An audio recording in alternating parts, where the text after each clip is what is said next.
সবার মর্যাদায় সমুন্নত বাংলাদেশ গড়বে বিএনপি, এমনটি বলেছেন দলের চেয়ারম্যান তারেক রহমান। শুক্রবার দুপুরে বগুড়ায় বিশেষ চাহিদাসম্পন্ন শিশু ও কিশোরদের মাঝে হুইল চেয়ার বিতরণ ও মত বিনিময় সভায় এই কথা বলেন তিনি।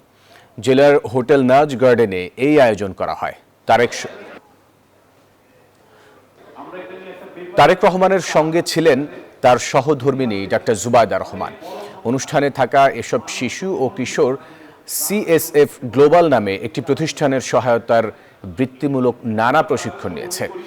বিএনপির চেয়ারম্যান তারেক রহমান বগুড়ার বাইতুর রহমান সেন্ট্রাল মসজিদে জুমার নামাজ আদায় শেষে রংপুরের উদ্দেশ্যে যাত্রা করেছেন।